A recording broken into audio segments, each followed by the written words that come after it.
some housekeeping, which is the reorganization of the planning board.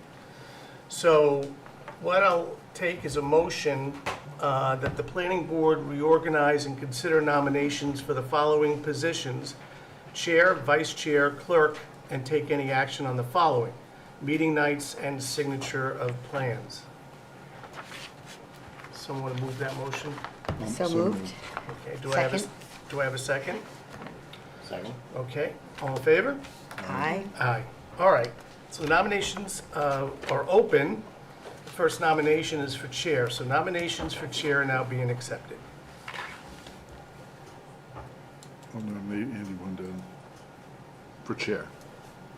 Oh, okay. Unless do you not want to? Yeah, I'll do it. I I'm will only if on- you want me to. I'm only on for another year, so after that, I'm done, and I'm more than happy to do it, but if someone else wants to step up, I'm more than happy to let someone else step up. If anybody else, I'll nominate whoever. All right, I will so, if you don't want to, okay. or I can wait till you retire. All right, I'll do it then. All right, so, hearing no other nominations, I will now accept a motion to close the nominations for chair. So moved. Do I have a second? Second. All in favor? Aye. Aye. Okay. So, as the chair, since there's no one else running for chair, I'm going to announce that I'll be the chair based on the recommendation of this board. Are there any objections to that? No. Nope. Okay, hearing none, we'll move on. All right, nominations for vice chair are now being accepted. You can nominate me, that's fine. That, I nominate Alicia, vice Okay. chair. Any other nominations before the board? Hearing none, I'll accept a motion to close the nominations. So moved. Second, do I have a second? Okay, all in favor? Aye. Aye. Abstain. All right. Now we're going to move on to clerk. Stefan is currently the clerk. All right, so, Scott's oh, Scott's the clerk. Okay. You were the clerk last year, I think. All right, so nominations for clerk are now being accepted. I nominate Scott. Excellent. Any other nominations for clerk? Hearing none, I'll accept a motion to close the nominations for clerk. So moved. Do I have a second? Second. All in favor? Aye. Aye. Aye. Okay. Now we go on to the next item of the reorganization is meeting nights. So I'll set a motion that the planning board continue to hold its official meetings on the schedule presented at the beginning of the year, Monday of each month, convening at 7 p.m. in the designated Veterans Hall, Room 6. So moved. Do I have a second? Second. All in favor? Aye. Aye. Aye. For the signing of plans, I need a motion that the chair, vice chair, and clerk singularly or collectively be authorized to sign plans submitted to the planning board, which is stamped not subject to subdivision control, and certify any action of the board. So moved. Do I have a second? Second. All in favor? Aye. Great, got that out of the way. So, just a couple of notes before we move on. We've got a new member tonight, Carly Levy. We also have another member who's been reelected to the planning board, Stefan Roundtree. So that's great. Thanks, and welcome.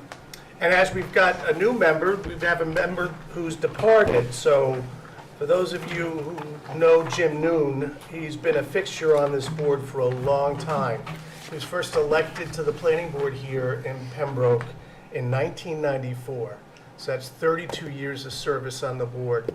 And I know I can share my feelings on this, is that Jim usually was really great at bringing up some things that we never thought of before and moving us in a pretty positive direction on the board. So if Jim's watching, I want to thank you for your 32 years of service, and we're going to miss you on the board, to be sure.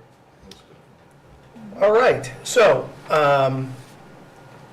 why don't we start with the first public hearing up on the agenda, which is the public hearing for site plan number SP4-26. regarding the application of What Barn LLC, 1055 Summer Street, Duxbury, seeking site plan approval under section 5.7 and a special permit under section 4.2.b.3, multi-unit dwellings not to exceed 4 units per acre of the zoning bylaws of the town of Pembroke. The applicant proposes to construct 13 detached multifamily buildings containing 22 residential units, consisting of 4 detached 2-bedroom units and 9 2-bedroom duplex buildings. The property is located at 660 Washington Street, Pembroke, Mass., in the residential commercial district shown on Assessor's Map F9, Lot 1. So for those of you who haven't been to a public hearing before, I just want to set some ground rules for the public hearing. First, you're going to hear from the applicant, who's going to explain the project to the board. Then the board will have some questions for the applicant. Then we'll hear from the board's peer review engineer.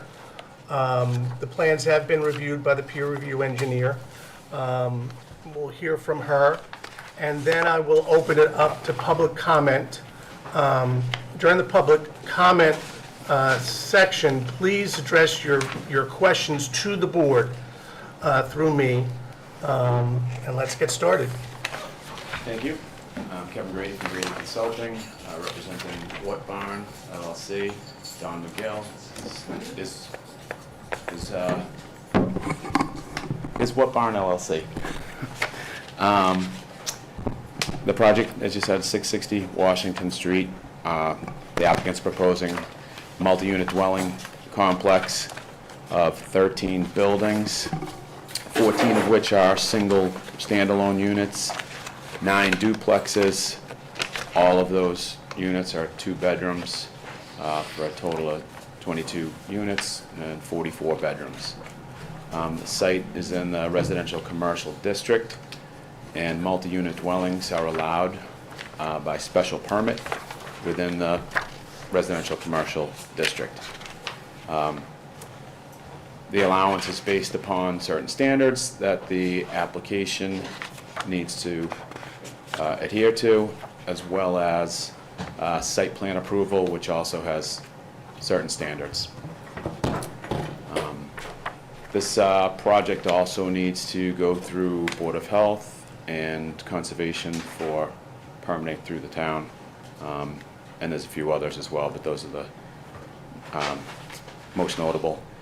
The site currently is vacant land. It contains 450,000 plus or minus square feet, or 10 acres. There are wetlands resource areas within the project. We have applied to the Conservation Commission and had the boundaries of the wetlands resource areas confirmed by the commission.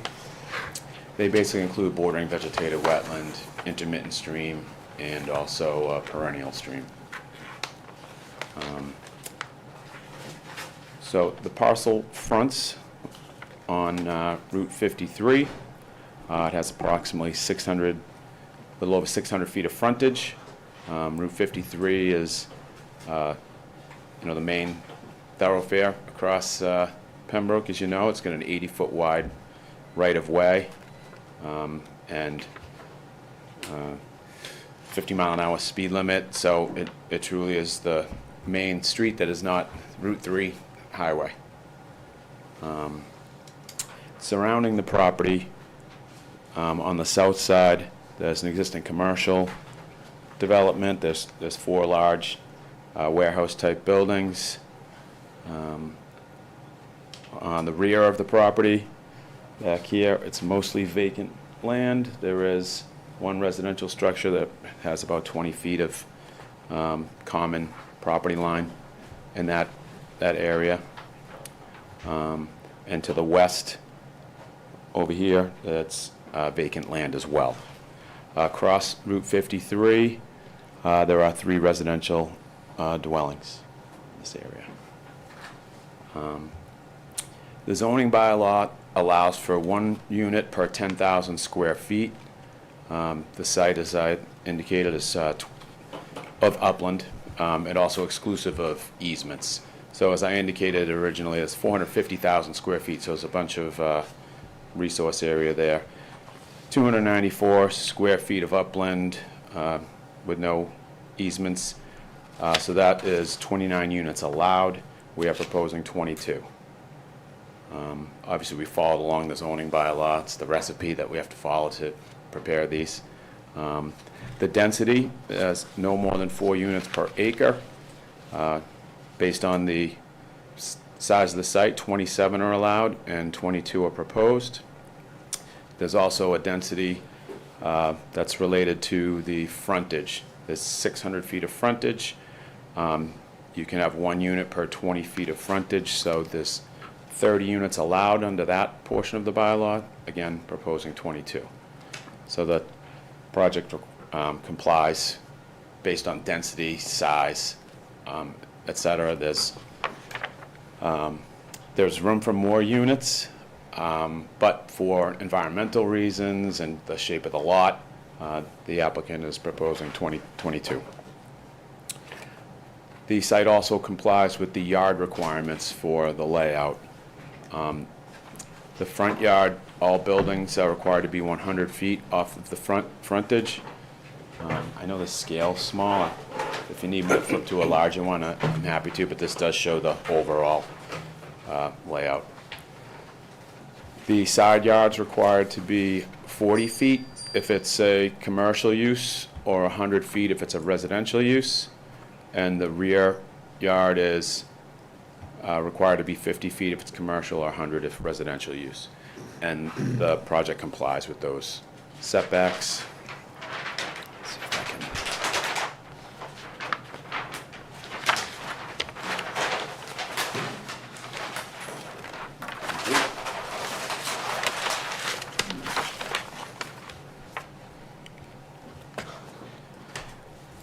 let me see. So the site is accessed by a 24-foot wide driveway, pretty much in line with planning board roadway construction widths for accessibility and emergency vehicle turnaround. The location of the entrance was chosen because there is an existing culverted entrance there. Somebody contemplated this lot being accessed here long ago. And I think it was probably the state when they got rights to discharge and create the swales and divert the river along the frontage here. But you'll be going to DOT for the road opening? We will, yes. So it was an obvious place to access the site from because it was previously constructed. In this zone, the requirement for parking is 2 spaces per unit, which would be 44 total required. We have 49. There's parking within garages for each one of these. There's parking in the entrance driveway for each of those. And then we have additional parking in the rear for visitors, overflow, etc. We proposed a cul-de-sac for emergency vehicles, deliveries, ease of access. The site layout works pretty good for that.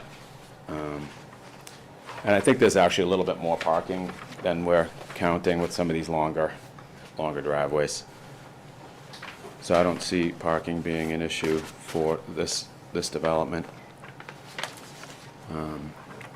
We're proposing a mailbox, a centralized mailbox. We put that in the rear as well, where we have the most accessibility for that and not blocking up the entrance or anything. We provided a lighting plan that I have on the back of this. It's really difficult to read at this scale, but there's basically 8 lamps proposed along the roadway. 14-foot poles. You can see the various colors. The green is on the pavement, and we have red on the lawns. And then as you get to the blues, that's all 0-foot candles. So there's no spillover to the abutting properties and minimal towards the backyards and wetlands, et cetera. So all of the lighting is focused on the front to give you access and light the fronts of the structures.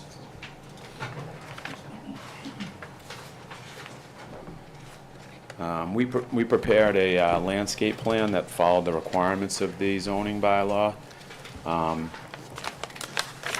and also to give the project a nice aesthetic look. The standard for the landscape in the zoning bylaw is 40% of the required yard is required to be natural or landscaped to protect the abutters. If it's a residential abutter, it's required to be a 50% vegetated naturally or planted. Just a landscape.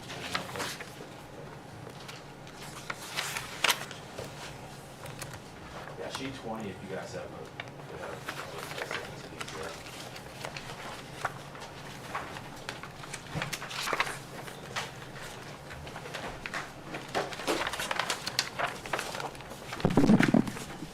The landscape plan was prepared by a registered landscape architect. We followed the requirements first, but we're leaving a naturalized landscape buffer here along the frontage. This will provide a break between the Route 53 corridor and being able to see into the development, helping in both directions. It's good to block noise and sound of Route 53 here for these guys, and also so you don't have a distraction as you're driving by. The largest place we are landscaping is along this property line here between the commercial development and the back of the residences here. We have, the site is constrained by the resource area. We needed to put subsurface drainage in here, which I'll get into shortly. So we really need, and there's a lot of large pines in this area. If you left those standalone, they would be prone to falling and would be a hazard. So we determined that it probably makes most sense to remove those now, revegetate it, and get a nice screen going here that won't, pose a danger in either direction. The other lot lines are significantly located far away from the development. There's a couple of 100 feet of retained woodland in both of those directions that will pretty much isolate this development from abutting properties and adverse impacts, et cetera. We prepared stormwater in compliance with state stormwater standards. Let's see. We got 27 sheets of info here, so.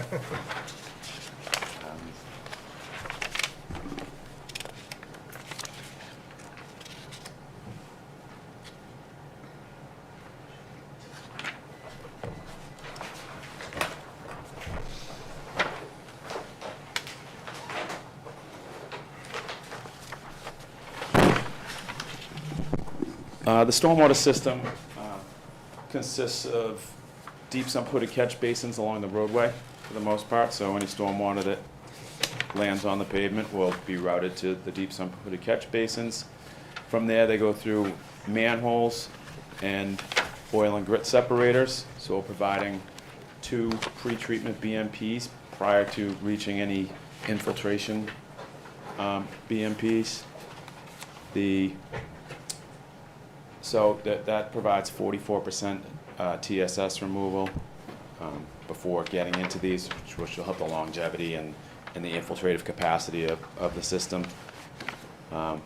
Again, down here we have the same configuration. We've super elevated the road, so there's just catch basins on one side, and then The stormwater goes to the infiltration systems on that side. So, as I mentioned before, there's a large subsurface infiltration system behind these buildings. We did several test holes across the entire property to check the soils, and the soils are well drained, which is one of the reasons we have 44% TSS. It's required when we have rapid infiltration. We do have a surface infiltration basin located here, and then we also have some subsurface systems spread out around the property. It helps, when you have several, it does spread the infiltration capacity around it instead of concentrating it in one spot. Also, just because of the site constraints and layout, we needed to pick up some roofs in some of these smaller areas.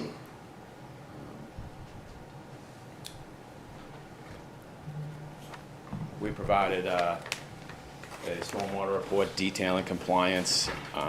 Merrill Associates did review it. We got comments last week. We'll be addressing some housekeeping items that we'll take care of. The site proposes an on-site sewage septic system. The collection system is each individual building has its own septic tank, which is a Board of Health standard here in Pembroke. So it goes through the septic tanks and then out into sewer manholes, and is routed to 2 separate pump chambers, which goes, and the leaching field is located up under the cul-de-sac here. So we spread the drainage out over here. We need to have separation from the stormwater infiltration and the septic effluent. Just because of how the site is laid out, we needed to do 2 pump chambers. We ran it once, and this pump chamber in this area here was really deep, so we had to start over and raise that up so we weren't digging 20 feet deep. So we have submitted that to the Board of Health. I need to check with them again. Okay. No. Other utilities include water, electric, gas. They're all located within the roadway. As I said, it's a 24-foot wide road, pretty much following the subdivision requirements, so we can fit all those utilities down that corridor. We have an erosion control plan that will be reviewed by the Conservation Commission. We'll be presenting that to them, but the erosion control will be there during construction until slope stabilization has taken place, so we're not going to have adverse impacts from sedimentation or erosion toward the wetlands first of all, but also towards the butters. The erosion control plan has construction entrances. It also has staging areas. We're mostly going to build the road and stage here, and then build the houses out back, etc. So we've contemplated during construction, after construction.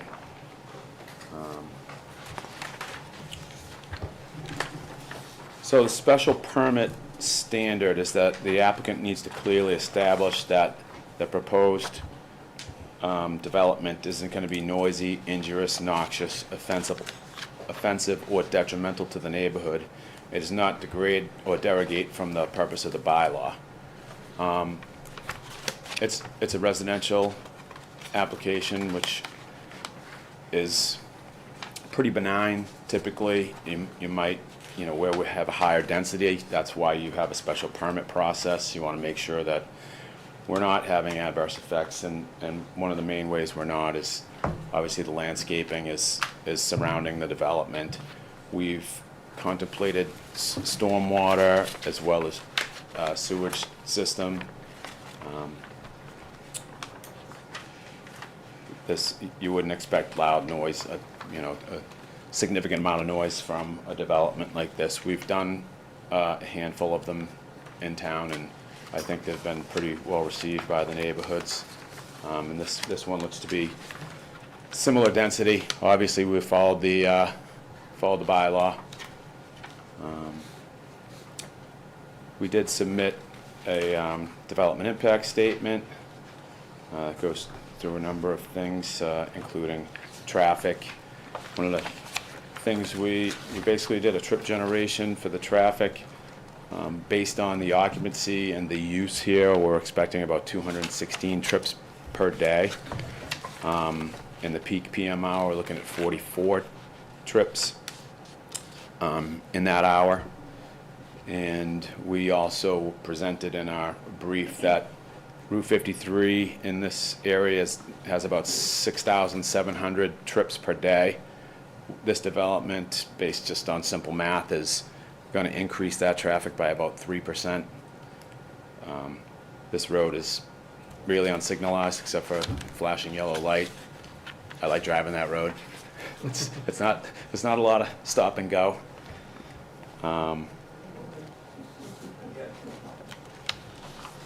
Unless you're going to Mary Lou's, I guess. Let's see.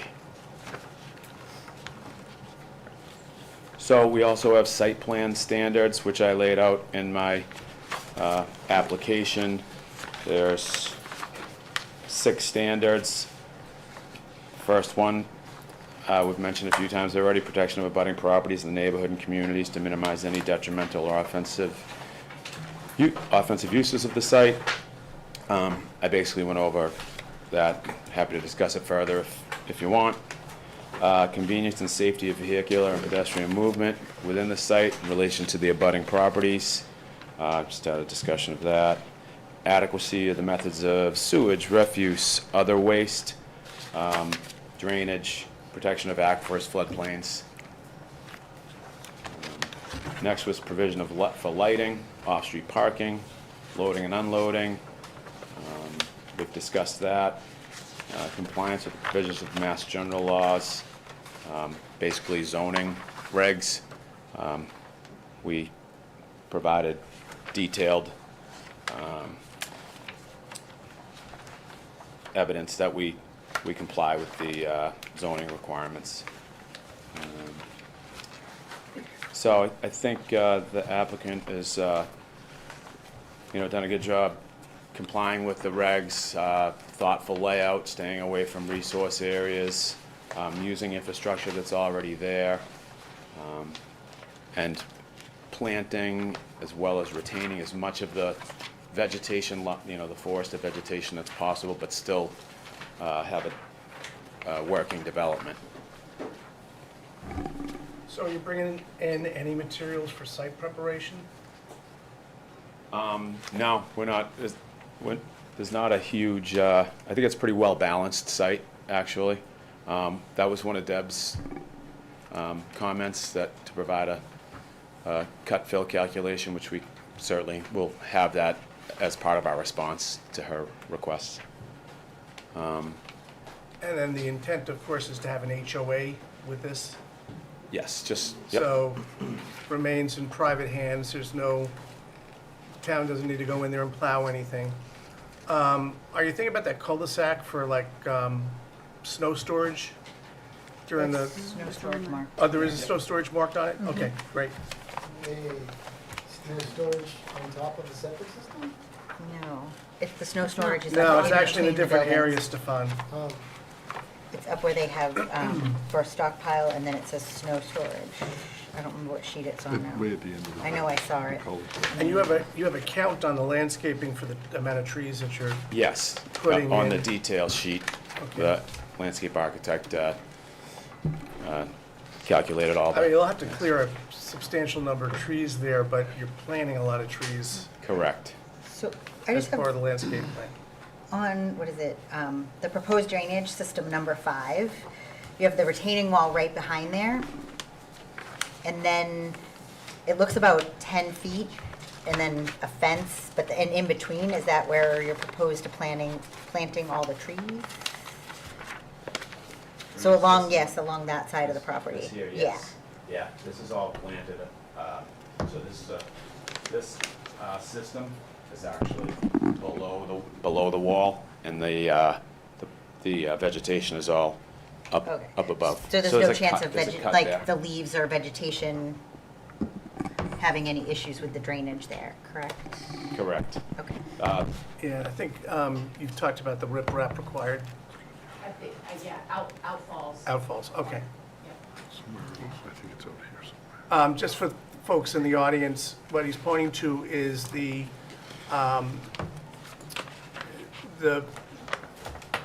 line between this property and the commercial property next door. This screening would probably be used to screen that commercial use from the residential use on the other side. Correct. And all other properties are. And that's on the southern side, is that right? Yeah, yeah. Yeah. All other properties are maintaining mature woodland. This was the only spot where we needed to clear. So for Just the, because it'd be too narrow and those trees. Right, yeah, would be- yeah. So there's, like, I mean, I'm not a planter, so, or I try and kill things a lot.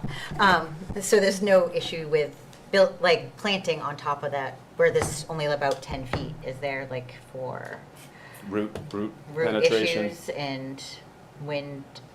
And then with the fence, right, I was just wondering, because if you have a fence, then a retaining wall and planting in between. well, how tall do you expect these Yeah, plants to get? they're not gonna be 100-foot pines. Okay. They're all, there's mostly deciduous and then some arborvitae, evergreens to break it. And how high, because I couldn't quite make that out, that retaining wall look like it's gonna be approximately? The page. Oh. Deb, you have a comment on that, correct? Yeah, just with respect to the wall, I believe it's fairly high, it's in the 5 to 6 range. I think in one area it might be higher. We're just looking at it, and if it's a Versalock wall, it's close to the property line, making sure, I believe the commercial is higher in grade than the proposed development. So if there's any geogrid required for the retaining wall that extends behind the wall, so we want to make sure we have enough room on property to do that, or just verify the type of wall that could be installed there. Right. Okay. And then with respect, I think some of the landscaping was also on top, so Yep. on the high side. Mhm. So that won't impact your subsurface, because it's going to be on the lower side. From a root system standpoint, they won't interact. So the wall's about 5 feet in this area. That's 5 feet. I think that's the same here. Yeah, I think it's about 5 feet for the most part. And 6 foot triggers the structure requirement under the setback? Yeah, I think there is one spot that it might spike up, but it's due to the existing grading. Right. But on average, it probably is 5. So I Okay. was just asking them to verify that, because if they do, if it is triggered over 6 feet, it would be a structure and then wouldn't comply with the setbacks. Right. Because it would be within that setback. Okay. Okay. We'll reach out to the zoning enforcement officer and see if we can get a ruling on that, and if we need to, we can talk to zoning board or redesign. Okay. So I guess I have questions, but they're mostly for Deb. I don't know. Yeah, well, let's have, any other questions for, Can you show me the lighting plan one more time? And point out where the lights are? It's just hard to see. and Deb, you've looked at the photometric plan? I didn't get a copy of it in my package, so that was one of I'll my get it comments to her. was to Okay, see it. gotcha. Thank you. It's a tough scale, but these dark blue spots with the circles, that's, So where's the cul-de-sac in regards to that last one? So there's no lighting down by the mailbox? not that is street lighting per se. I guess there could be a small light shining onto the box. I'm not sure. Where's the It's right mailbox? at the end Oh, of the that's what that cul-de-sac. one, okay. Yeah, right up here. But also, it all has to be dark sky compliant, Correct. so they all have to face down. Thank you. This is not age restricted? No. Okay.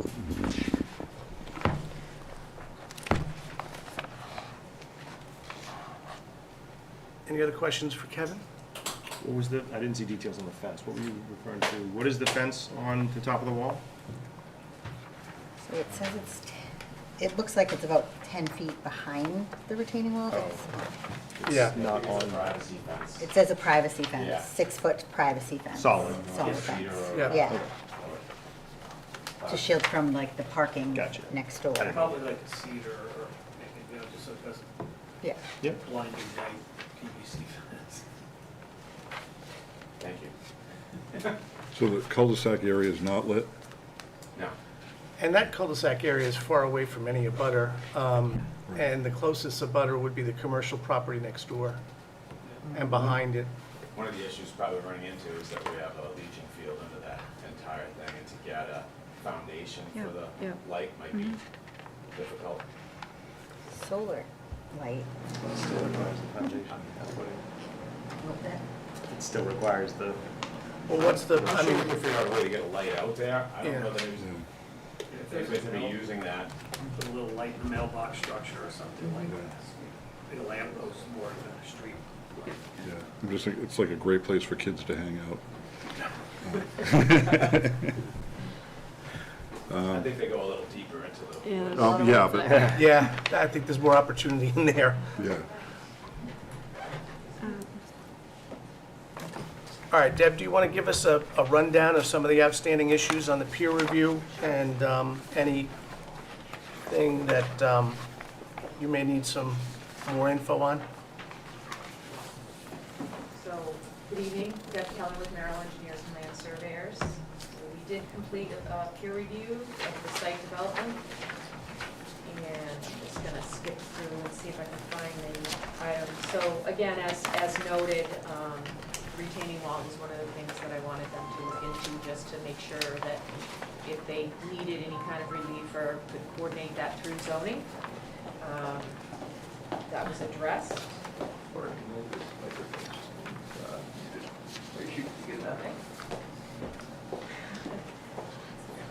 We can skip that, right? I don't have to repeat it. Yeah, we get it.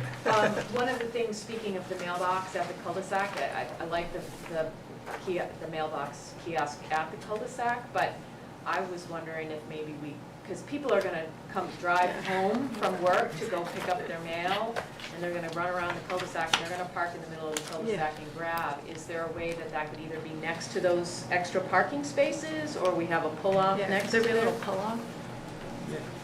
If we can find room, I don't see why not. I mean, if we push it back a little bit. We looked at it that you would drive right up to it, grab your mail, and keep on going instead of having to park, get out, and go. The mailbox is not we're happy to put it wherever you think it. Yeah, it it's just works. with all of the boxes, you know, if someone's box is up here and down here, I know I will, because when I go to a bank teller, half the time I have to open my door to I have no problem pushing push it the back buttons. for a pull-off, so another car can Yeah, get we on. can do a pull-off or use one of the parking Yeah. spaces. Yeah.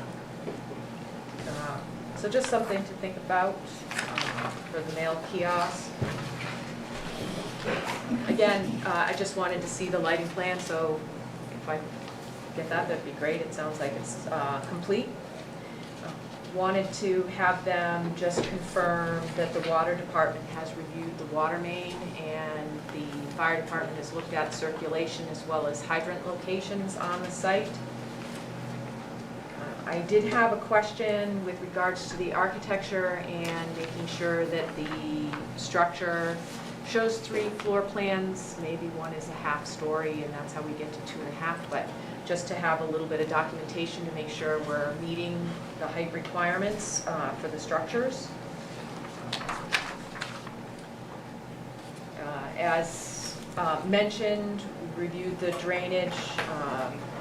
They have several subsurface chamber systems. Some of them are dedicated to roof runoff for direct recharge. Some of them are for the roadway and driveway, which have pre-treatment towards them. They do have an open, I'm pretty sure it's an infiltration basin as well.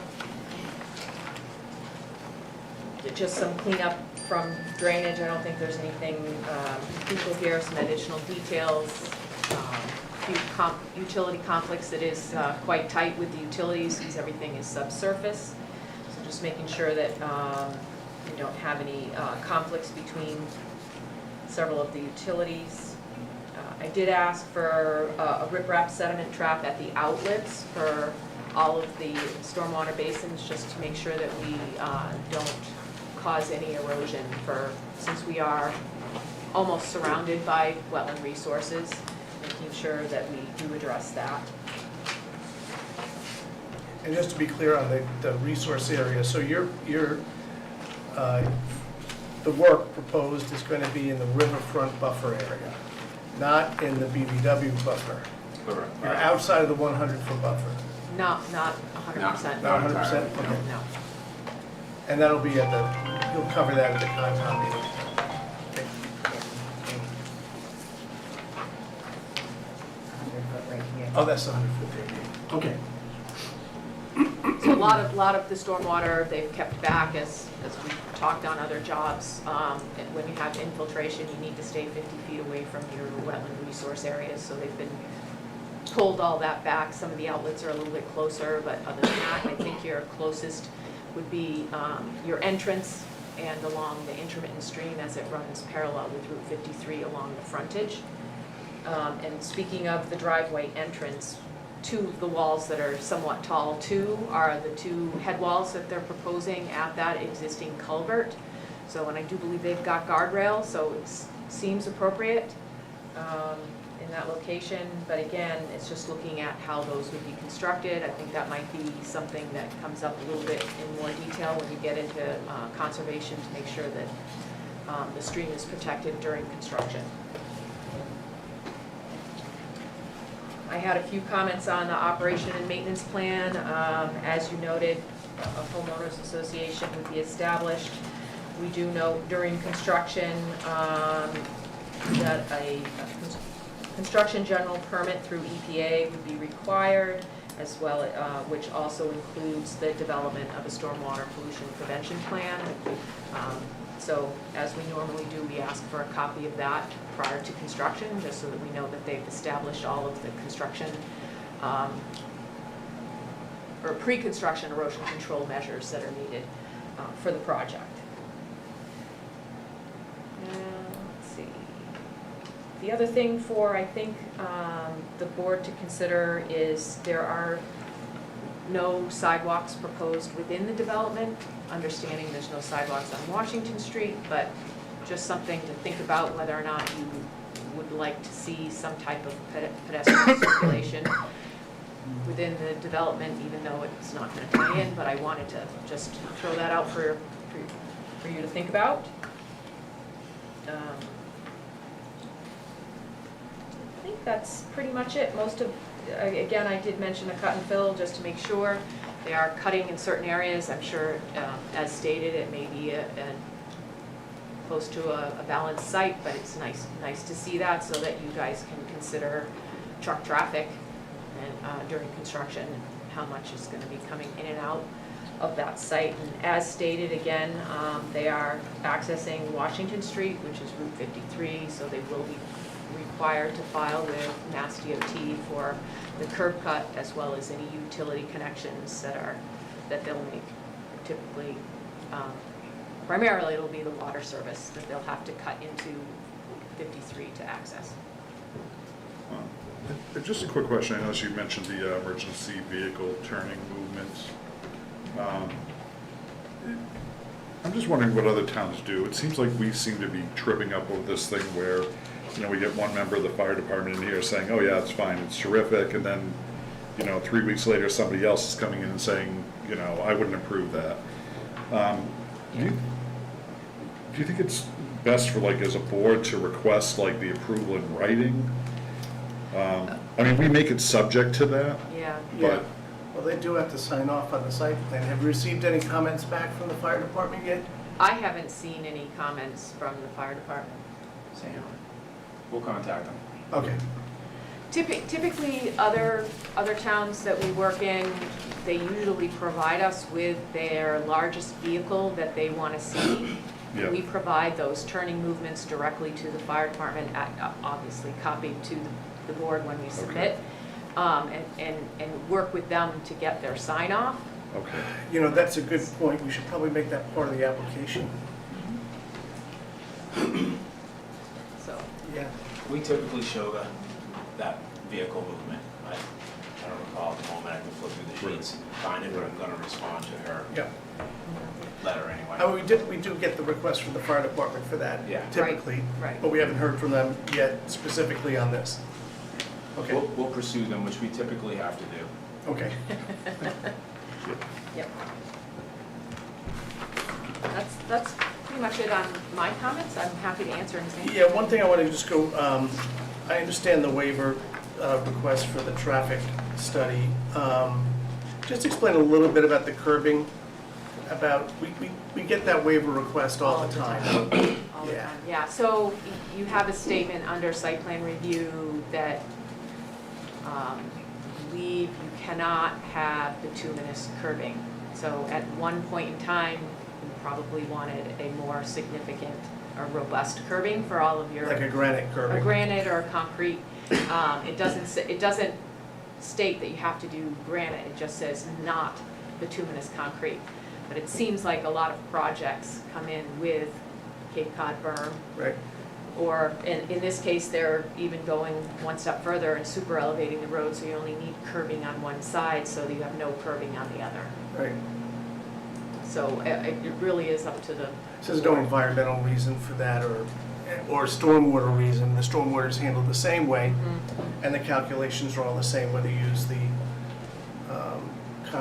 Cape Cod berm or any other Any vertical curbing. Yeah. vertical curbing. So it doesn't affect anything really, it's more of an aesthetic. Correct, and it's comes down to cost. Right. I think you would tend to apply that to a commercial development that has parking islands and things, and you probably want a better aesthetic out in those areas. These residential areas, they're going to be a significant cost at some point to maintain them when the plows Yeah. inevitably break them. Yeah. The Cape Cod berm, they go over it and they'll scrape your grass, but you can grow it back next year, you know, so it does work to keep the water in the roadway. And it does have, I agree, it does have a more country aesthetic, Cape Cod berm, and usually when I see it, I do ask, and a lot of times, most people do propose it as monolithic, meaning it is constructed at the same time as your top course, so you don't have a seam there. That's when you have the problem of it popping off, Water or, getting under it. yeah, or getting taken out by the plows. Right. Some pop tires. Yeah. I can't say that I haven't done that. Could have text 1 second, boom, sidewall. All right, so we haven't heard back from you guys on the comments here. We So, certainly, we received it middle of last week. Yep. It's a pretty extensive plan. There was no time to okay. address it. I've read through them. I have no issue that Well, none of jumps these out are, at me. none of these are big issues. They're all, a lot of them are housekeeping issues. That's correct. Yeah. All right. Any other questions from the board? One more question. So do we know, like, the max height? Are these 2.5 stories or are Yeah. these 3 I stories? included in that new packet. In the new packet? Yeah, I just grabbed it from the architect on the way here. Okay. She put the floor area stuff on there on the top. It has the, The height? it doesn't have the height, it's got I'll look at it. the half floor square footage on there. You have some sort of calculation. Yeah. So we looked into that. I read the review. I just didn't have time to edit all these plans. Oh, you got it. Zoning bylaw basically says that you're supposed to measure the area of the sloping roofs at a height of 4 feet. And that third floor can't be more than 2/3 the square footage of the floor below it. And when you meet that definition, it's considered half a story, so that's where you wind up at 2.5 stories. So just looking for that kind of justification to make sure that that's what they were meeting. And we did add some notes to the plan and the 4-foot line, so you could actually see we considered it. Yeah. Okay, any other questions from the board? All right, so let's do some time for public comment. Got about 10 minutes till 8, so if we have anyone interested in asking a question or maybe getting some clarification, please come up to the podium and state your name and your address. And remember to ask your question through the board. Please. Lisa Texera, 15 Miramar Drive, direct abutter. So a couple of quick questions for you guys. When property was sold, it was sold as one lot. It's now been subdivided. So part of the plans that went across for site plan approval are saying that you don't need a traffic study because you're going to have limited egress and ingress into the project. It also stated initially this was going to be more of an age restricted. And so therefore now my question to you guys is, if you're not age restricting and families are coming in, you're now talking school buses, you're talking increased traffic, you're talking a area that will potentially now have 3 entrances onto 53 down the road. You've got a big development, a 3.5-mile development that we all live in, which coming out in the mornings and trying to get into in the evenings is already somewhat difficult. You've got Dishes Restaurant, you've got Mary Lou's Coffee, and now you're putting the police station and fire station with changes in the lighting down the road, about 1.5 miles away. Shouldn't a traffic study be warranted at this point?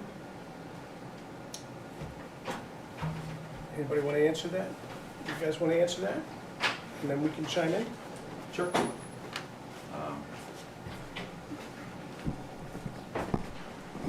As we submitted and stated here, at this point, the only development that's proposed is going to result in 216 trips per day. 3% increase in total traffic on that road. I can't speak to the fire station. I'm sure they did a study if they're re-signalizing. So there was a study there. We're requesting it because we don't think what we're proposing here rises to the level of a complete traffic study for Route 53. Okay. Any other comment? What are the board's thoughts? Well, I can tell you my thought is that I don't think the density there requires a full traffic study. I think the information provided on the peak times looks pretty accurate to me. I don't know whether there are going to be school buses there or not. It is not age restricted. There is a possibility you could have a family come in. These are 2-bedroom units. They don't tend to lend themselves to large families, but there could always be the potential for that. I think as the other projects come before us, they may require a little bit more in-depth study of traffic impacts. We don't know what's being proposed on the other 2 lots, but once those come before the board and as things progress, we can look to see if a traffic study is required. Okay. One last thing on that too. We will have to go to the state for the curb cut. Yeah. So the Mass DOT is also going to have a look at this. Okay. And I believe the other multifamily units on 53 farther down, the school bus stops on 53. I know that, I get stuck behind them regularly. So that wouldn't be, granted traffic on 53, but it wouldn't be going down the neighborhood, pulling in and out. It would stop on 53, Okay. I would assume. You would assume, Similarly but we to don't the know. other. Yeah, we don't know that. You don't know that. Okay. And this is clarification, this is to approve just the variance to allow him to place or to have 4 units placed on the property. This is not the site plan Yes, approval for the it's a whole. site, yes, it's a site plan approval and the granting of the special permit. So you're doing both? We're doing both, yep, For just one lot. for just one lot, that's Okay. correct. And in terms of because these plans have obviously changed from some of the stuff that we originally looked at and the landscaping and stuff, I'm the direct abutter in the back end. So I would like a more detailed understanding of what's going to happen back there, also with the leaching fields, how that might impact my property because I'm the 20-foot buffer. Okay. Do you have a well, by the way, now? Yes, I do. You have well water. Okay. I do as well, and I'm the lowest point behind this. Okay, so if we got a question about I'm the... sorry, we have a well, but we're on town water. Okay.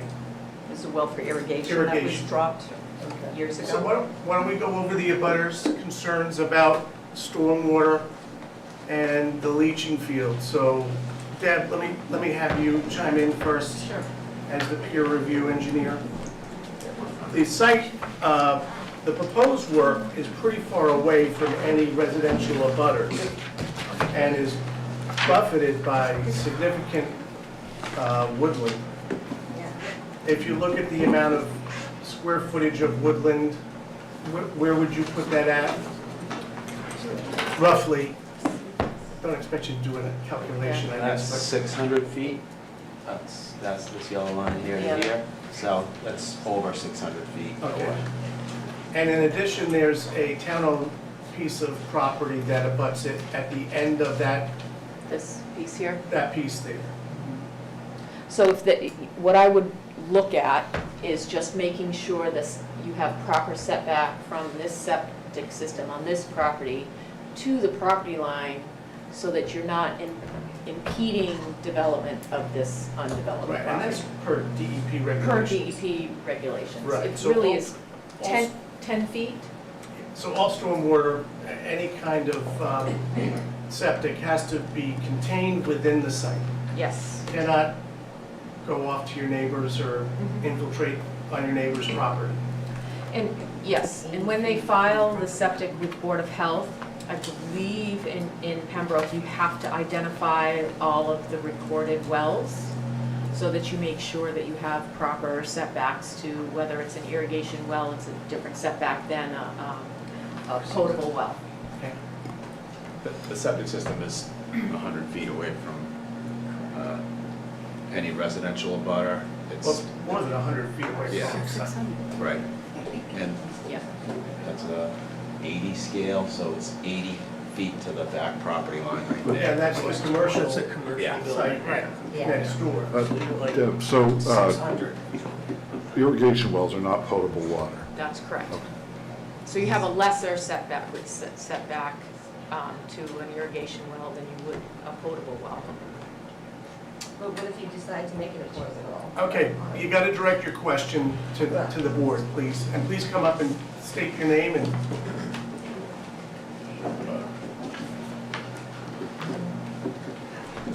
Janet Nihill, 25 Edgewater Drive. What if you have a well and just for irrigation decide to switch over because based on our town water quality lately, you decide to go to a well, then what happens? Well, it's still well outside of the area to you, and all of the septic and all of the stormwater has to remain on the site. The question was though, these are just irrigation wells, but today they might not be. So that you shouldn't say they're just Even if they, irrigation right, wells. even if they were to change, it wouldn't have any effect on your well. So Edgewater, we're talking, they're You 80 can't feet. convert an irrigation We're 80 well. feet is their minimum here. I believe the woman who spoke earlier is about, appears to be 700-800 feet away with this 20-foot. They share the line, and you're over here. That you're, I don't know, 20 acres away. And actually, you got to talk to the Board of Health about that, because I believe you're right, you can't convert a I don't believe you. irrigation well to a... Well, we have a well. Water was tested. Our water's been tested and we Potable. we could drink it. Well, you have to talk to the Board of Health about that. So on another note with the water, what's the impact to this development for our water? Because, you know, on a weekly basis, we have brown water. Yes, so if you want to talk a little bit about what you have to sign up for with the water department, because it's pretty thorough. And they've got to demonstrate that they can tap into the water system. They've got to demonstrate that our water system will be able to handle that, do that all through the water department. And they go through a lot of calculations to be able to get this application before us, before they even start. The impact of this development on our water system is looked at in detail. Can I make a comment? Yeah. So what, on the last development on Congress Street, we actually, as part of the development, connected, at our cost, connected Taylor Street up to 53, past our property and all the way down to create to improve the town's resources, and then we loop it on our property. Right. So, you know, that was a request by the water department to do that, and that to improve the water in that area. It's amazing that you say that because every week my water's brown. Yeah, no, I have property in town too, and I get it, and, Yeah. and Okay, I I'm just saying, it's a concern. Yeah. Okay, thank you. Absolutely. Someone else wanted to come up for public comment? Did you want to go up? No, No. Actually, I do have one. Not going to, Catherine McGuire, 27 Edgewater Drive. So my home is the lowest point behind these developments, and I know it's only supposed to be one parcel now, but it's been subdivided, and we've been able to find that there are plans for the other two divisions. So behind where my land ends, the woods, it's all wetlands, then there's the stream, it's always full of water. So if the development happens, and of course, they're putting the stormwater drainage in, they're putting out all of these precautions in, what if they leave?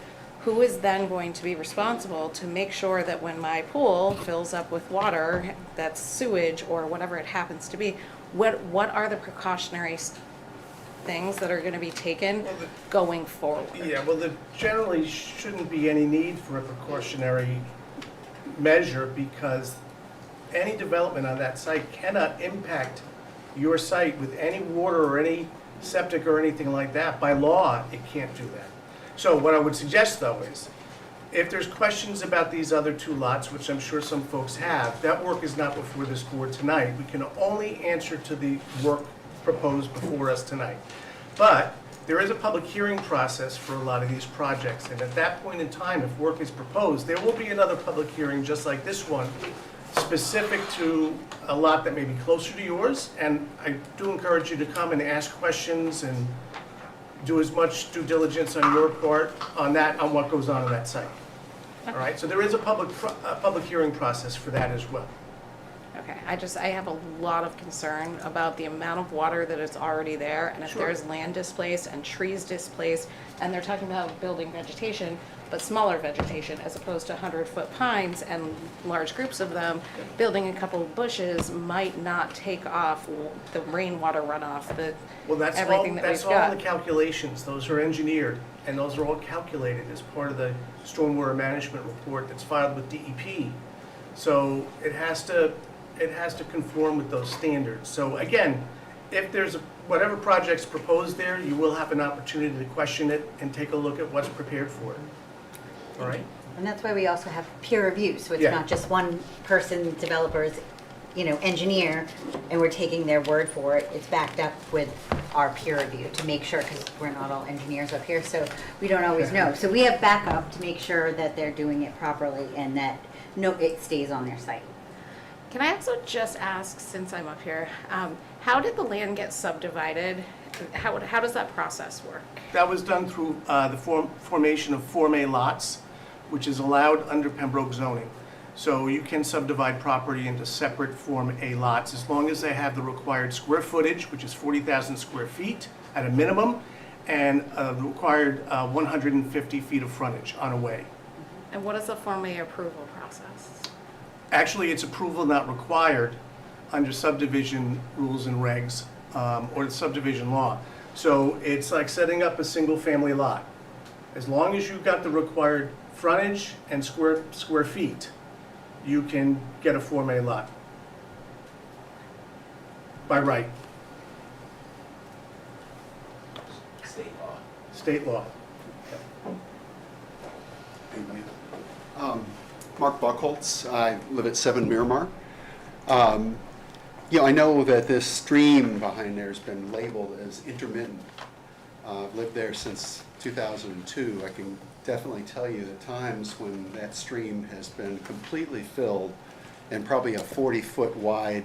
So specifically, you're talking about McFarland Brook? Yes. Okay, so the McFarland Brook is not, that's a perennial stream, correct? A portion of it. A portion of it. The first half of it on this site is intermittent. There's two branches that come together on this property, and at that point, it becomes perennial. And your proposed work is within the 200-foot riverfront buffer zone. It's, yes. Most of the work. There's two different standards. If it's intermittent, it basically has a border and vegetated wetland around it. Yep. If it's perennial, it has a 200-foot protective zone that we have to meet some stringent standards. You can only develop 10% of it, or 5,000 square feet, whichever is greater. So we addressed that with the conservation application. And I think it was a year ago, we came before the Conservation Commission and got the wetlands boundaries confirmed by them. So you have an order of resource area delineation. Correct. And Filed with DEP. Correct. So Okay. on the other side of 53, it's also intermittent. We have got that side a few years ago determined to be intermittent.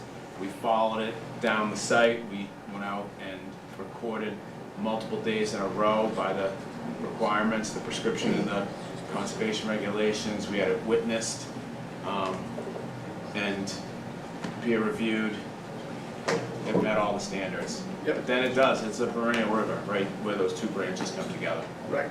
And that ORAD was, well, the ANRAD was peer reviewed by a wetland scientist, so Yep. we had 2 wetland scientists involved in the So approval of were that. the abutters supposed to be notified about that? That we could be That at that ANRAD meeting? had the proper notifications, yes. No, it didn't, because last fall, when they were doing the vote in November, I got the notification on Friday. Okay? The meeting was on Thursday, so none of us could be there. Well, I don't know what happened. I know, that's why I'm a little worried, because can we get the EPA Well, it's not documents? an EPA document. It's what's called an order of resource area delineation Okay. filed with DEP. And yes, you can get that from the Conservation Department. Okay. It's a public record, and it's public Okay. record with DEP as well. Yeah, because my concern is when this is flooded, which when we get like, for example, the storm of 93, that area was completely flooded. And that goes into the North River Basin.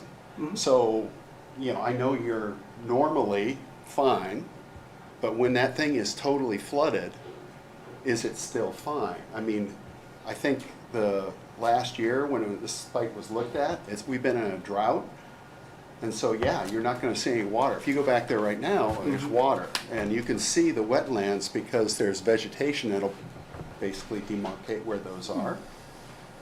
So I just Well, again- wish we had had an opportunity to hear Well, what you was do. being said at the Well- time. Well, at the time when the Conservation Committee approved it. Yeah. We but did that's- not. That's just for the resource area delineation. They've got a notice of intent before the board, which will be heard on June 4th. So you do have an opportunity to go to the Conservation Commission meeting.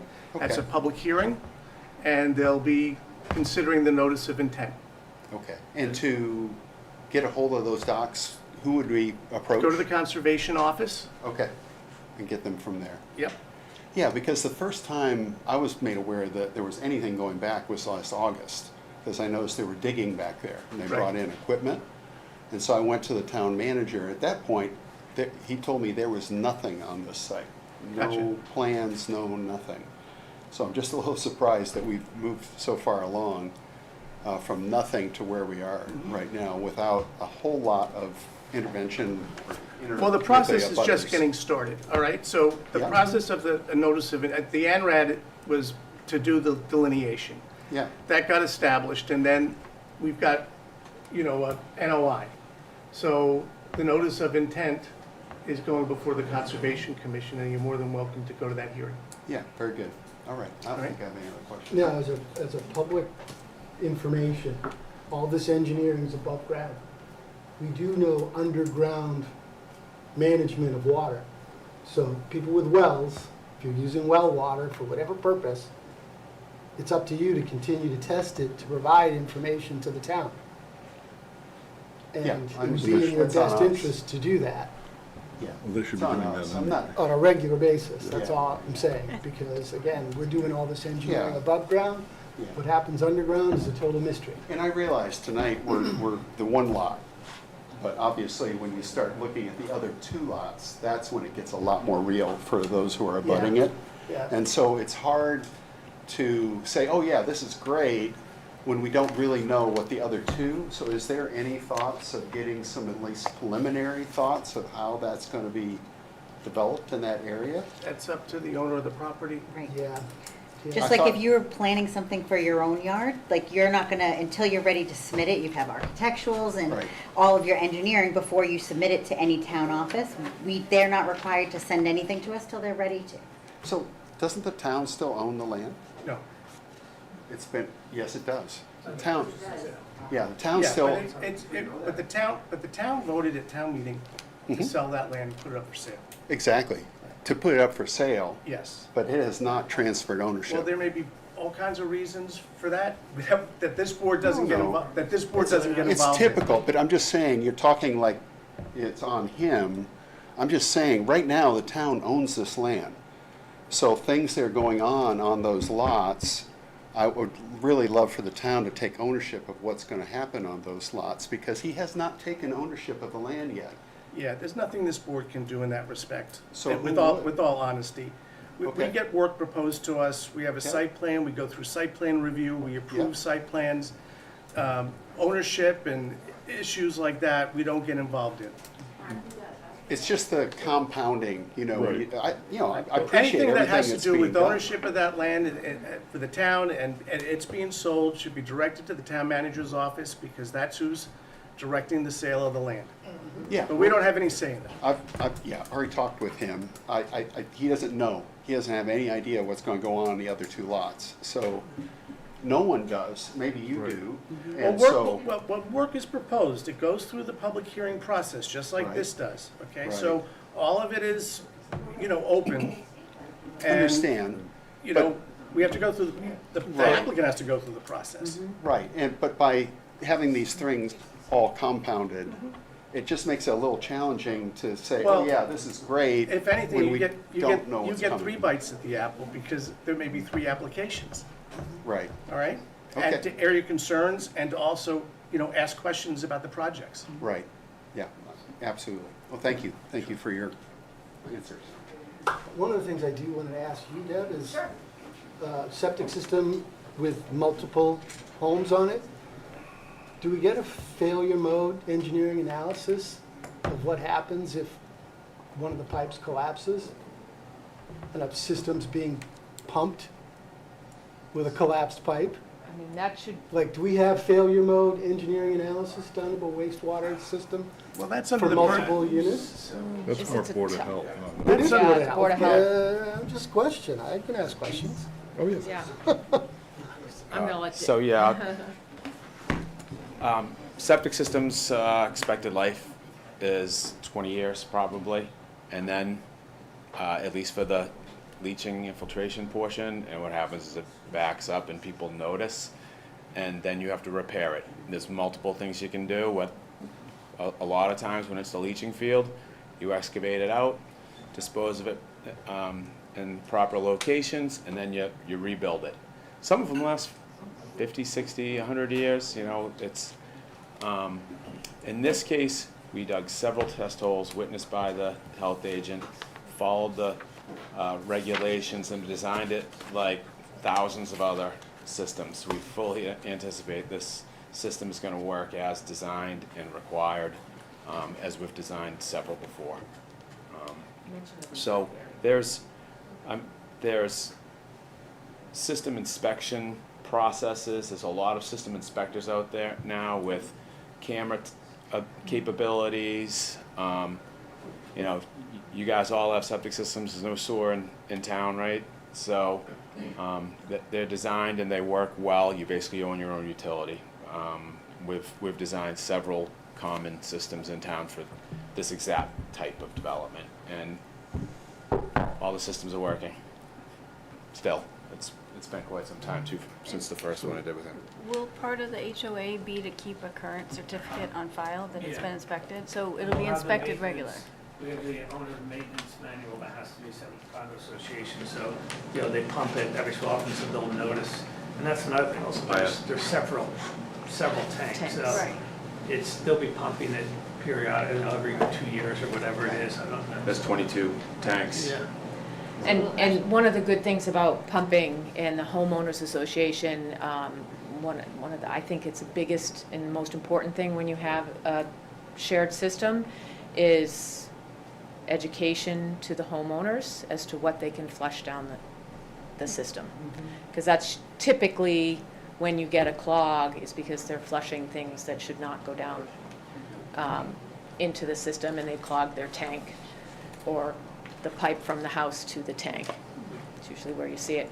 The other thing I wanted to mention is all Title V systems. Part of the design is they have to provide a reserve location which is the same size as the proposed leaching field, or if they're using an alternative system, they have to show that they can build a traditional system, which is your pipe and stone, which is usually a bigger footprint, so that the Board of Health knows and the town knows that if that system fails, there is another location, and usually it's adjacent to the primary field, where they could replace it if they could not replace it in kind.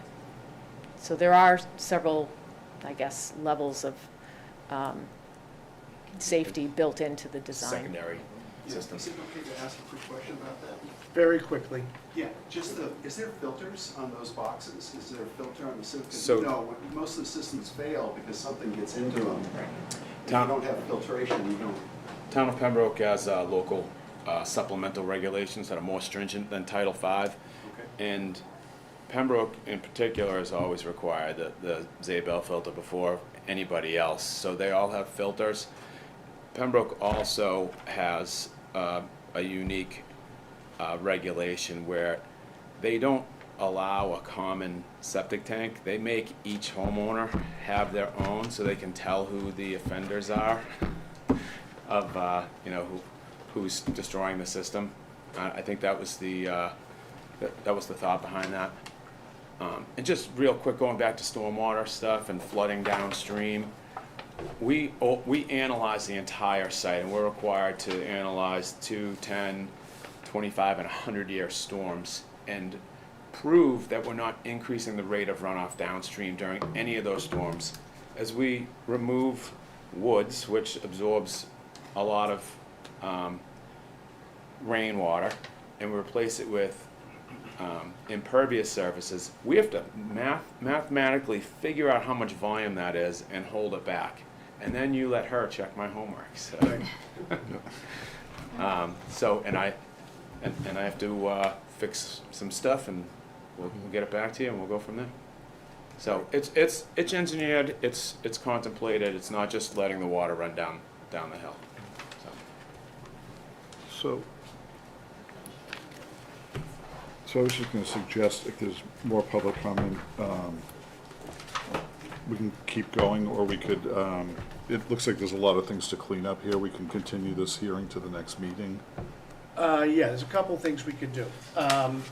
So we could continue the public hearing until we receive the comments back and the fire department approval, at which point we can close the public hearing, vote on the special permit and the approval of the site plan, and issue conditions at the next, at the continued public hearing.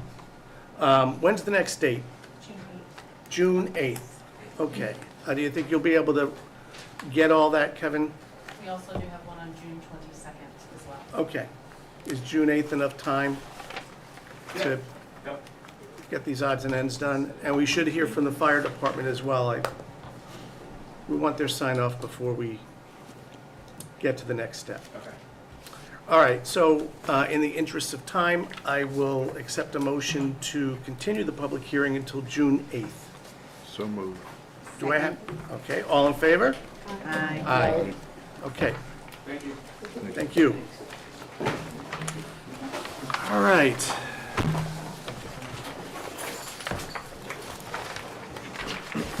Next on the agenda.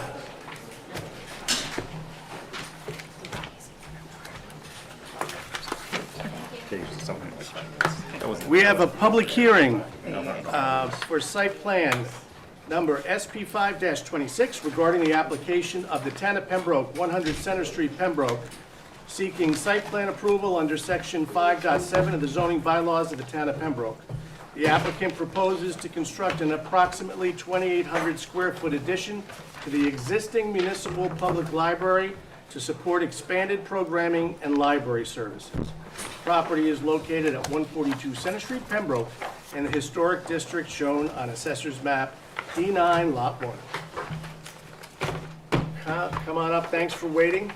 Thank you for having us. My name is Christopher Garcia. I'm with GGD Consulting Engineers in Dartmouth, Mass. We're the civil engineers on the project. Also with me here tonight is Phil O'Brien from the architectural firm. If there's any questions in regards to the architecture of the addition. So, as previously stated, the library would like to construct approximately a 2,800 square foot building addition.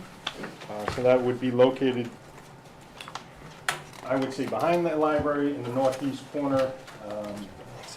Currently, in this location, there's a patio and it's developed lawn area. The library, the addition does not require any additional water services, septic. That's all existing to remain. Sorry. There will be, also as part of the construction is to construct a sidewalk around the backside of the library there's an egress door that's going to lead the backside of the addition. So there's a proposed sidewalk along the outside. Existing electrical services to remain, transformer and generator would be existing to remain. We're going to extend the existing power around the outside of the building below ground and feed the library addition, as opposed to running that through the building to minimize the disruption in the existing library. Because the library, the addition adds obviously impervious cover, we will be improving the storm drainage on site. Drop this down. As there's an increase due to the roof, there's an existing filter strip along the north side of the existing library that would extend along the building addition to collect the roof runoff from that pitched roof. We intend to install a subsurface drainage system to deal with the increased runoff there. This is a pitched roof, so a portion of that will go to an existing flat roof area that has interior roof drains, which would then be brought out the back side of the building and connect to a new leaching pit, which then ultimately would, if there was overflow, discharge to the existing discharge point on the site that discharges water from the leaching areas in the back. As part of the, we did request some waivers. There's 4 waivers that we're requesting from traffic impact and development impact. We're asking for relief there. The addition we feel is minor, and it'll be a minimal impact on the overall site. As I mentioned, there's no increase in water that we plan. The existing septic system was originally oversized, so this small addition would not impact that. We're also asking for a waiver for landscape. As I mentioned, this area is already developed. There's a patio and lawn area in that area, so again, the additions in the back, we plan to maintain the existing vegetation that's around the library now. And the final was the photometric. There's no plan to change any of the site lighting that's in the existing parking lot. As I mentioned, there is an egress door, so there's going to be a light on the back side of the addition, but that'll face down, so there's no, wouldn't be any impact to any of the neighbors there. So those would be the 4 waivers that we're requesting as part of the application. Great. Any questions from the board? Yeah, so I guess my answer is, I was like, why don't you make it bigger? It seems to me like it's kind of like a patchwork. Are you able to make that addition go back further, or are those drainage? I think they're limited by funding. Oh, okay. Yeah. Yes. Okay, all right. But is the question, could it go back further to here? Like back where the blue square is, could it Well- extend out further? But if I the, guess it probably could, if Okay. they had the funds. Maybe we'll be back in 20 years to do that again. Yeah. And we'll end up having to move this, but the woods are right in there, so this would, I guess, have to move around. yeah. Ask a question about the design. About what? About the design. No, I just think of that. That's fine. Anything else? Can I ask a question not necessarily related to that, but related to what's existing there now? There's like a brick patio right there now, and I noticed some of the bricks have like engraved names on them. Are you gonna save those or repurpose those? Like, I don't know when those were. We looked at the brick patio, and to take those bricks out, by the way, my name is Judy Parks, and I live on Brick Hill Lane, and I'm the vice chair of the Pembroke Public Library Foundation. We've looked at, it. Those bricks are, they're like concrete brick, and they will be destroyed if we try to take them and save them. So our goal is, well, no, not our goal, our plan is to take all the names and to create a plaque with all the names on it. Thank you. Because it would just be, it would be cost prohibitive, and they would not survive the relocation. Okay, that sounds great, thank you. Okay, Deb, this has been thoroughly peer reviewed. All the comments have been addressed. The waivers requested are very reasonable based on the scope of the project. The board's had the opportunity to look at the response to the peer review, I take it. Nothing, no big issues, and every comment was addressed. Yeah, I'd make a motion to close the public hearing. Okay, Second? all in favor? Aye. Aye. Okay, so next, do you want to make a motion to accept the waivers? I'll make a motion to Or approve accept, the waivers? I'll make a motion to approve the waivers Do I have a as second? written. Do I have a second? Second? All in favor? Aye. Aye. Any opposed? All right, good. Next is to approve the site plan as presented this evening. Do we need to approve the conditions? Yeah, but we have to put conditions together. We've got them, right, in your packet? We have the conditions? Okay. Sorry, just one of the things I was hoping that you would address, maybe on all projects, but I figured I'd bring it up on this Sure. one too, is that to determine what plans you want recorded, Yes. as you move forward, so that they can apply them properly. What's the best, it does depend on the plan submitted, doesn't it?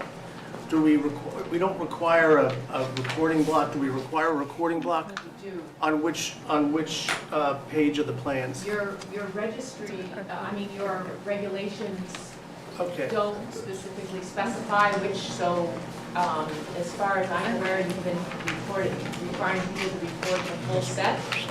So, We get this. in just trying to think of, cost, I don't know if you need to record the whole set. I understand the purpose of it is to, Well, we don't pay for the recording, do we? you don't. Yeah. In this, Oh, in this case we do, you're right. You're absolutely we right. should care about In all this, applicants. in this case, we do. It is, just so that you guys know, it is about probably close to $110 a page. So what makes sense on a plan? What makes sense for the recording block to be, where it should be? Should it be on a summary or an overview? Should it be on the first page that generally does the locus of the site? I would ask the board what was the purpose in requiring recording the plans? You're one of only a few towns that record site plans. So, Well, that's a good question. I mean, we just keep doing it because we keep doing it. yeah, Right. we should And it's not update those site required. plans. it's not technically required, no.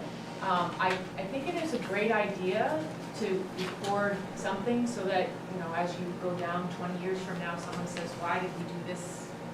you know, there's a plan on record, but you could, you know. But, okay, I'm gonna ask another question, don't wanna open up a can of worms, but, once a project is complete and there's a, as-built, is there a certificate of compliance required by the registry? No, there isn't. There's no certificate of occupancy that gets recorded at the registry. So there's nothing at the registry that would said this plan was executed as provided. Then I say we stop recording the plans. It's not required. I mean, a lawyer's gonna give us the answer to that question at some point. Is it Right. in our bylaws that we do that? Maybe that's why we Well, keep that's a doing good it. question. It's in the site It's in the plan, site plan review regulation. which isn't a bylaw, so it doesn't go to town meeting. It's Okay. something that we need to update as is. that we Okay, should so take care I of. think for the purposes of this meeting and moving along, I'll accept a motion to provide the recording information on the first page of the plan. Second. Okay. All in favor? Which is architectural A11, is that what we're gonna agree to that, what that Yeah. is? Yeah, Okay. so we've got the recording block voted on. Well, We've no, got- we just have a motion. Yeah, Did we vote on it? Okay. okay. I'm sorry. I think you made a Let me- motion, I seconded it, but that's, I think. we Let me ended- make it clear, okay? I made a motion, I made the motion. Yes. You seconded it, Did we vote? Okay. and I will vote right now. All in Okay, favor? aye. Okay, gotcha. Thank you for keeping us on our toes, Dan. We appreciate that. Okay, so next is the conditions. So you've got the conditions before you. There we go, draft conditions. Okay, It looks like they're the pretty straightforward conditions and includes the waivers that were asked for. So someone would like to make a motion? all right, I'll make a motion that we approve the waivers as requested. We already did that. Okay, I'll make, This is for the condition. This is I'll the make a conditions. motion that we approve the conditions as presented, as written. Okay, Second? all right. All in favor? Aye. Aye. Aye. Okay, next. Someone make a motion, please, to approve the site plan for, I'll make a motion to approve the site plan for SP 5-26, Town of Pembroke, 100 Center Street, Second. Library Edition. excellent. Do I have a second? Second. All in favor? Aye. Aye. Aye. Aye. Any opposed? All right. We're good to go. Thank you. Thank you. Thank you very much. Thank you.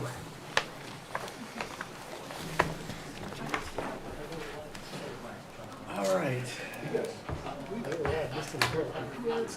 So do we have the folks who are going to be here for the conditions on I know, but it seems like. 27 Corporate Park Drive? They're gonna I expand know the we did the other Huh? items to children's provide library? time for Yeah. them to So be they're gonna here. expand it to the back one of the restaurant. It seems to me like if you're gonna do it like ballroom style. And 7:22, he said, I'm still here in Duxbury, my comments are included on my email, I will come there as soon as I'm done. Okay, so I think the board has enough information from Attorney Galvin based on what he's given us, that we should just go forward and discuss these conditions and see if the board wants to approve them. So have you gotten the conditions, folks, and read them?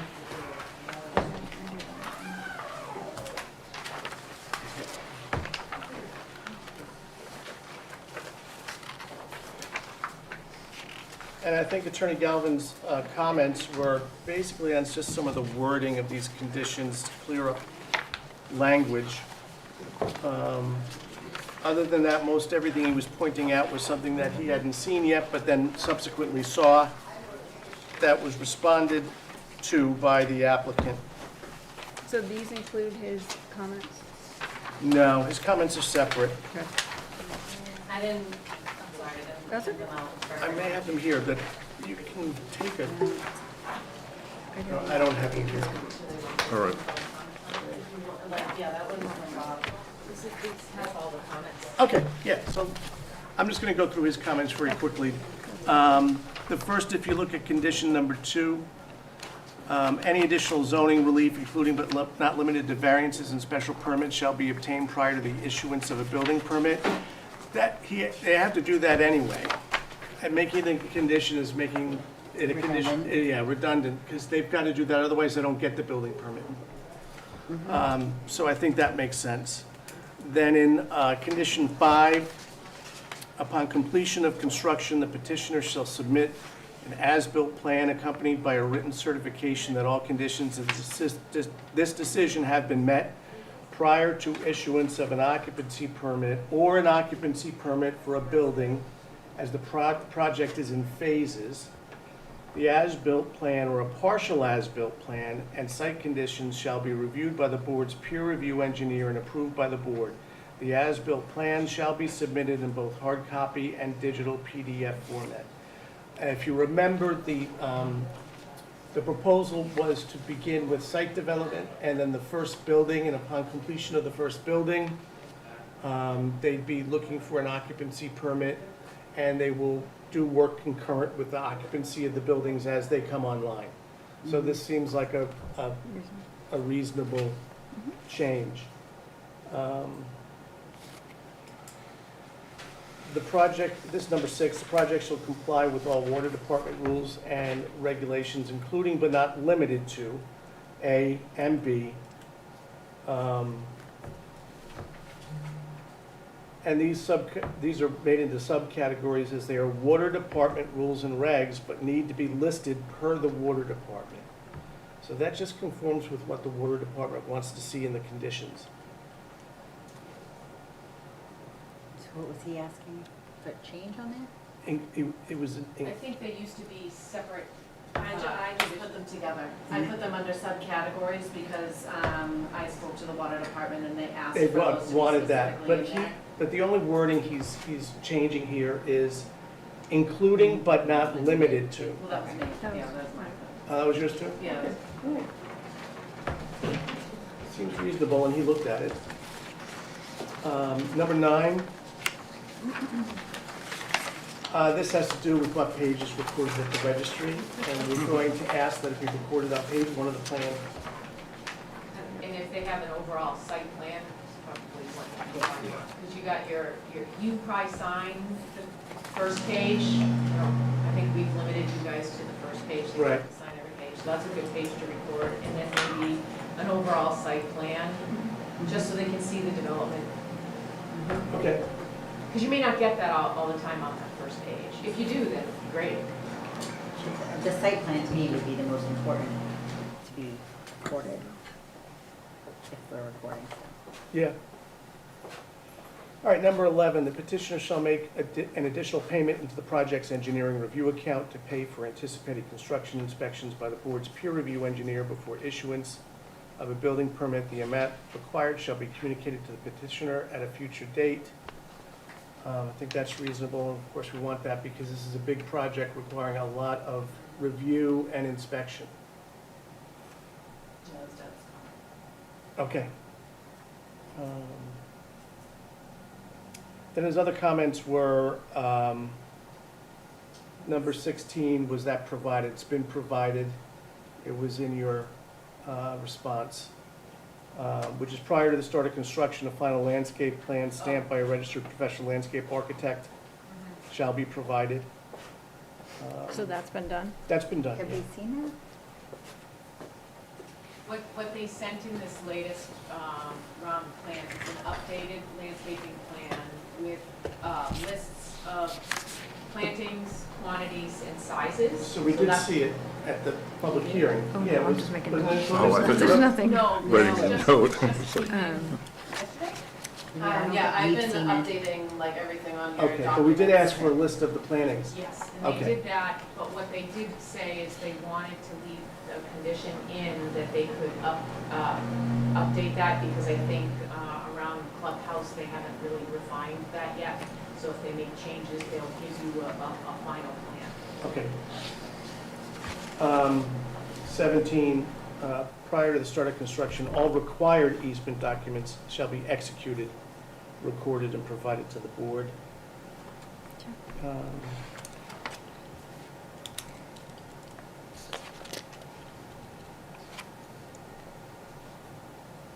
Final plan shall include 6-foot-high ceiling fence. And that's pretty much it. I think we do want to talk about 19, though. So 19 is the petitioner shall prepare a parking utilization, or is it number 20? Or 21, actually, is, yeah, I mean, we already had this in here for the petitioner shall prepare a parking utilization demand study upon reaching 95% occupancy to verify the adequacy of parking, to determine whether additional parking is required. The applicant should summarize the findings in a report to be submitted to the planning board for review within 2 months of completion of the observations. Okay. And then, I think, Heather, you So I had some wanted, yeah, I questions? wanted to discuss a little bit around 21? conditions, 21, maybe 24. Okay. Wherever it falls in here, is, we talked a lot about the light, which is a Town of Pembroke project, and the applicant helping the Town of Pembroke acquire the funds for it. And I feel like we have to more strongly correlate the two projects to be completed together. I find it's a safety issue. We already know that it's a safety, that's a difficult area for traffic as of right now, and we're looking at adding 350-plus units. And so I'd like to see the completion of the light and the completion of the project done simultaneously. Okay, so there is some timing here, not based on occupancy for the Right. for the timing of the lights. Yeah, can we add it to the timing of the lights? So Can we we do add all it to the the- light work at the same time? Yeah, can we get that?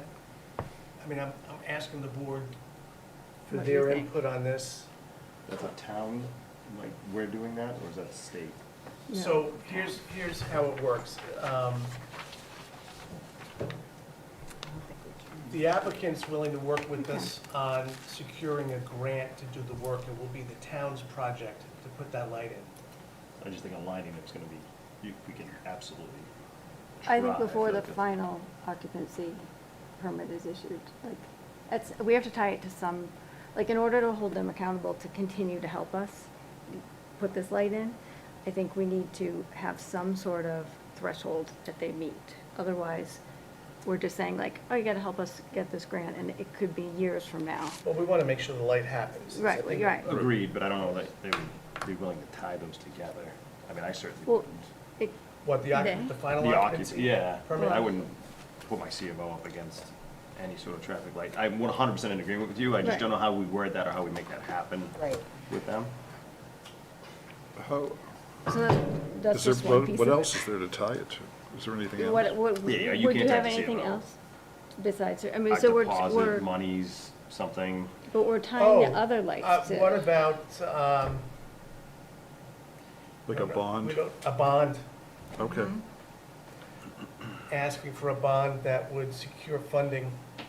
Because then my other piece is funding. If there's any lack of funds between what Pembroke is granted through the grant application process.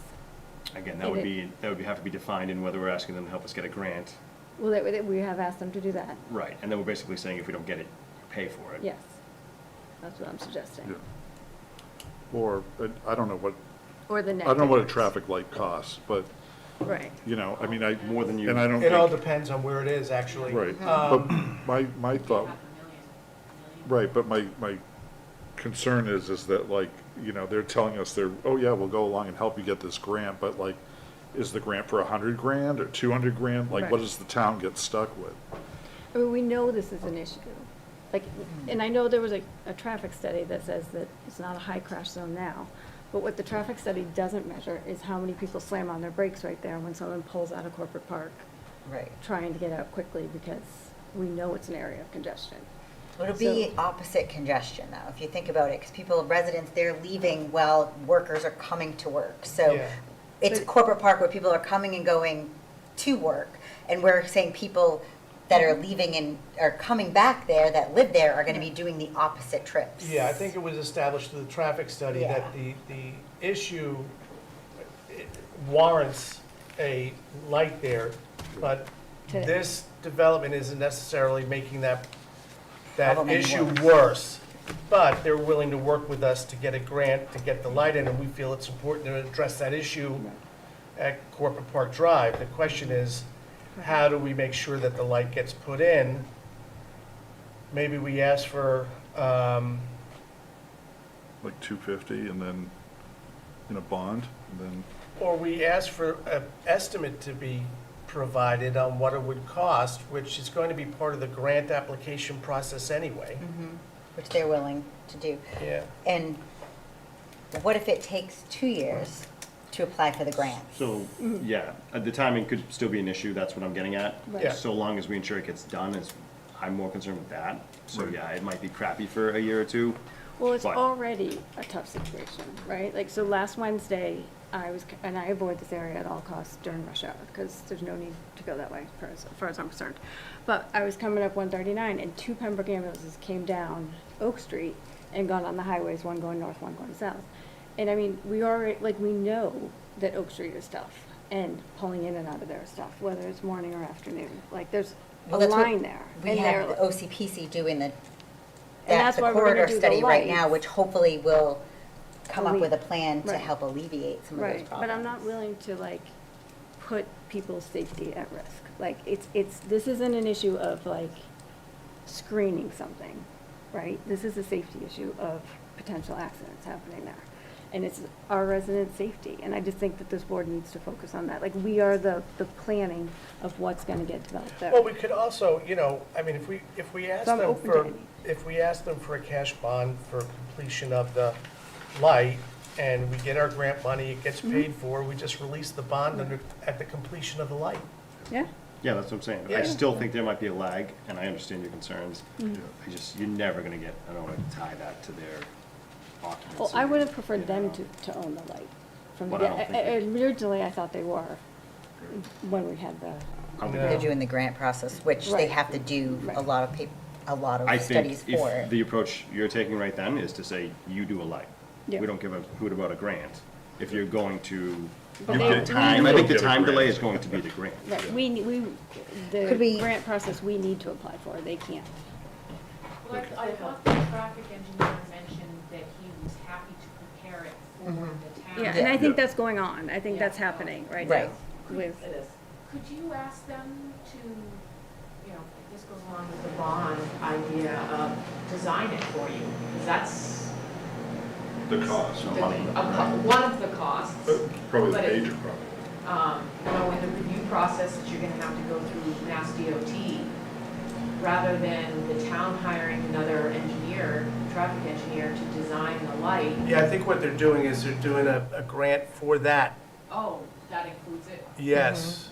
To cover the cost That of would be the first grant, and then having that paid for would probably result in the light being paid for when we went for the grant to get that work done. So should we stipulate it for the multiple process of getting a grant for the light? Well, let's see let's first go to what it actually says in these draft conditions. It says, the applicant will also aid the town in preparation of the Community One-Stop Growth Grant application to fund the construction of improvements. The grant application and the preliminary design plan should be prepared prior to the issuance of a certificate of occupancy. No, they put it in their own. I mean, it's in But there, and they looked at it. They're Right. applying. But right, it says the And- application 21, it says is based on there- receipt of. With They could mass file it to the day before design they and receive it. implement an optimal traffic signal timing, phasing, and But that doesn't- coordination No, but plan. that's to That's those, the old to the Route 139 corridor That doesn't specifically. include this light. It doesn't include this light, correct. But this does say that, how about shall be prepared prior to the issuance of a certificate of occupancy. But again, I know, understand, we have to apply for it. Yeah, this basically just says they're gonna hand you these Right. documents, these very few documents listed here, which Prior to- doesn't involve some work prior to C of O, Prior to C. which yeah. is, if they do it the day before they're trying to go for C of O, is the worst of your timelines. But And it that's- doesn't, that just gets us the documents, that Correct. gets us the Yeah. plan, but not the That implementation. gets us something they And I'm provided that looking would for the cost us money implementation. for them. So it doesn't just get planned and put on a shelf. Yeah, but again, I think that there's so many moving parts to the implementation that we can't control, and they may not be able to control. I don't know that we can even hold them to like anything of our approvals, right? They're basically offering their services to provide everything we need to apply for that, but that's out of their hands completely after that. Again, unless So we're I just straight up think- make so- sure we so pour that a would- shit ton Ask of them money to against actually them. design the light? Yeah, so I worked on a project in Marshfield where it's at School Street, 139, where the light is still not there, but the developer agreed to permit the light through Mass DOT to get an approval for the permit so the town could construct the light. So he was, I don't know where he is with that. But since this is Oak Street, do we even need Mass DOT? No, We don't not need if you're that. on- Yeah.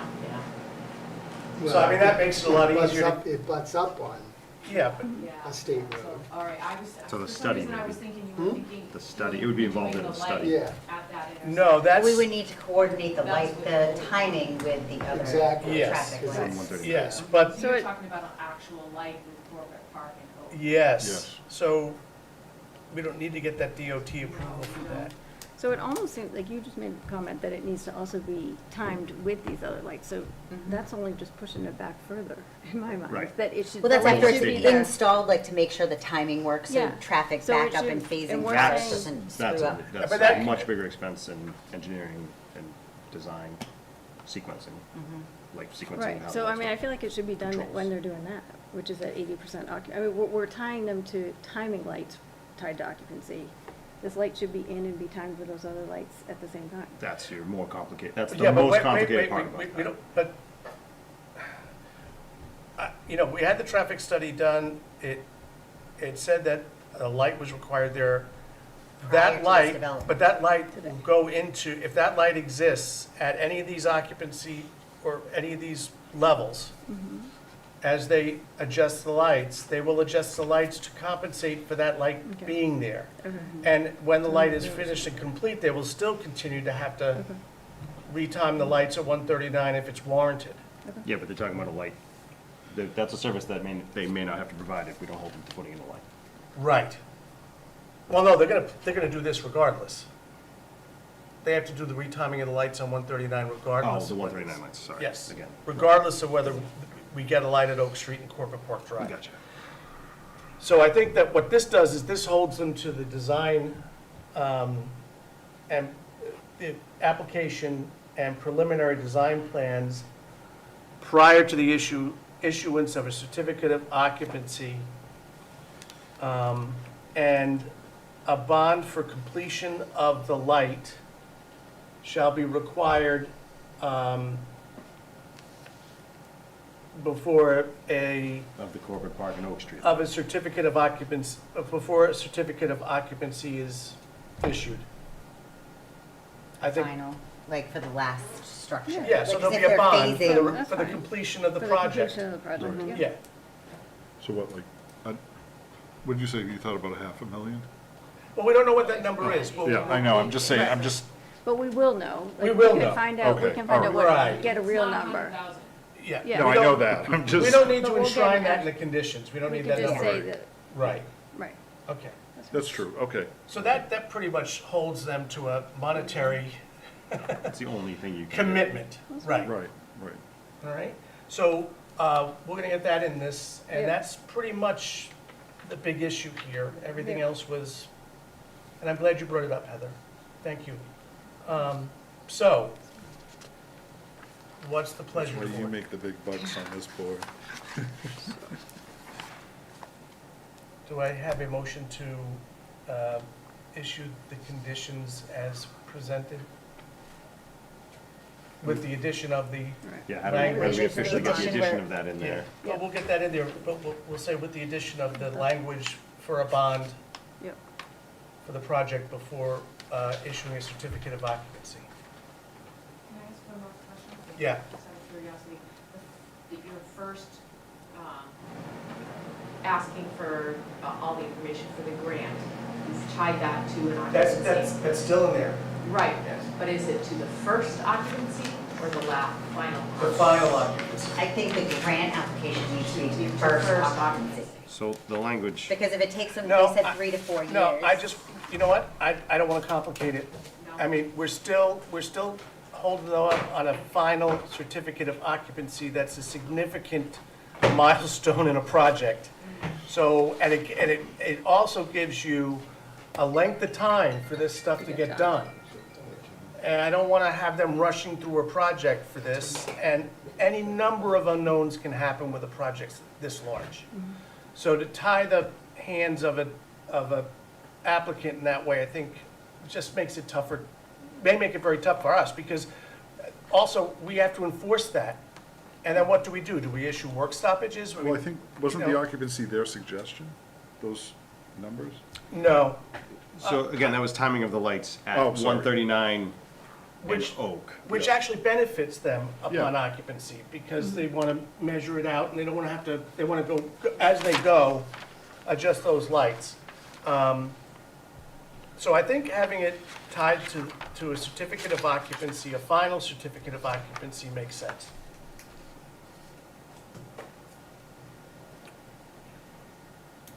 Again, for the Oak Street 139 lights. Yes, And they even talk about the Route 3 on and off ramp lights.